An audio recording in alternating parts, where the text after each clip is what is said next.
आप देख रहे हैं राष्ट्रीय न्यूज नेटवर्क। माइनॉरिटी कहा जा रहा है। हमारा लोकतांत्रिक देश है तो प्रोटेस्ट आप नहीं चाहते कि ना हो? आप क्या चाहते हैं? मतलब आप चाहते हैं हमारे देश में कोई प्रोटेस्ट ना हो? अरे भाई, लोकतांत्रिक समाज है, हर किसी को अपनी बात कहने का अधिकार है। मुझसे क्या पूछ रहे हैं आप, वो बताइए। सर, आपके हिसाब से सर जो भी संशोधन बिल पेश किया गया और पास किया गया, मैंने शायद पहले ही कह दिया है, जो आपने देखा होगा कि मैं थोड़े समय के लिए मेरे पास उत्तर प्रदेश में जब मैं मंत्री था तो वक्फ विभाग भी था जी। सारे मतलब पूरे वक्त उन्हीं लोगों से मिलना होता था जिनके मुकदमे चल रहे थे आपस में, चूंकि प्रॉपर्टी का मामला है और पुराना फैसला है कि वक्फ काहे के लिए है। मैं आपसे पूछ रहा हूँ, वक्फ काहे के लिए? मैं अपनी प्रॉपर्टी को कहता हूं कि ये अब मेरी प्रॉपर्टी नहीं है, ये प्रभु की, अल्लाह की प्रॉपर्टी। तो अल्लाह की प्रॉपर्टी का इस्तेमाल किसके लिए हो, किस कामों के लिए होना चाहिए? आपसे पूछ रहा हूं, किस काम के लिए होना चाहिए? धर्मार्थ के लिए, जन कल्याण के लिए, गरीब आदमी को फायदा पहुंचाने के लिए। पटना में कितने वक्फ हैं? कौन सा वक्फ कौन सा हॉस्पिटल चला रहा है, उसका नाम बताइए मुझे।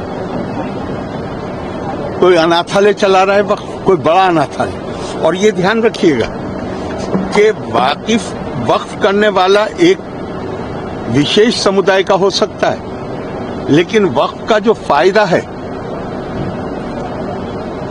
आप कहें तो मैं कुरान की आयत भी कोट कर सकता हूं, इन्नमा सदकातु लिल फुक़राए वल मसाकीन। गरीब कमजोर आदमी के लिए दो शब्द प्रयोग किए गए हैं, फकीर और मिस्कीन। तो जब तो पूछा गया कि भाई ये दो क्यों है, तो कहा गया फकीर है जो डेस्टिट्यूट है, निर्धन है, मुसलमान, और मिस्कीन है जो गैर मुस्लिम है। दोनों का बराबर का अधिकार। आप मुझे एक बताइए, कोई संस्था, पटना में बहुत वक्फ हैं, ये ध्यान रखिएगा, पर एक संस्था बताइए कोई मुझे जो निर्धन के लिए, गरीब के लिए, कमजोर के लिए काम कर रहा है। क्या हो रहा है वहां पे? सिर्फ आपस में मुकदमेबाजी। वक्फ अलल औलाद को तो कानूनी तौर पे गैर इस्लामी जो मैं प्रॉपर्टी कह रहा हूं, मैं कहता रहा हूं कि ये अल्लाह की है, लेकिन फायदा मेरी औलाद उठाएगी, तो इसको तो गैर इस्लामी, सारे मुसलमान मुल्कों में गैर इस्लामी है। हिंदुस्तान में भी प्रिवी काउंसिल ने गैर इस्लामी इसको कहा था कि ये गैर इस्लामी है, लेकिन जिन्ना ने एक्ट लाके 1913 में बिल लाके, उसका नाम ही है वैलिडेशन, मतलब ये गैर कानूनी है लेकिन हम इसको कानून बना रहे हैं। अब इसके बाद क्या होना चाहिए ये तो आप तय करिए।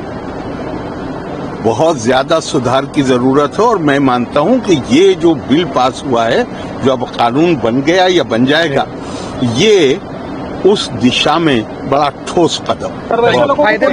जो लगातार विरोध कर रहे हैं, चैलेंज करने के लिए बात हो रही है, मैं दूसरों की बात नहीं कर सकता, मैं अपनी बात कर सकता हूँ। ठीक है।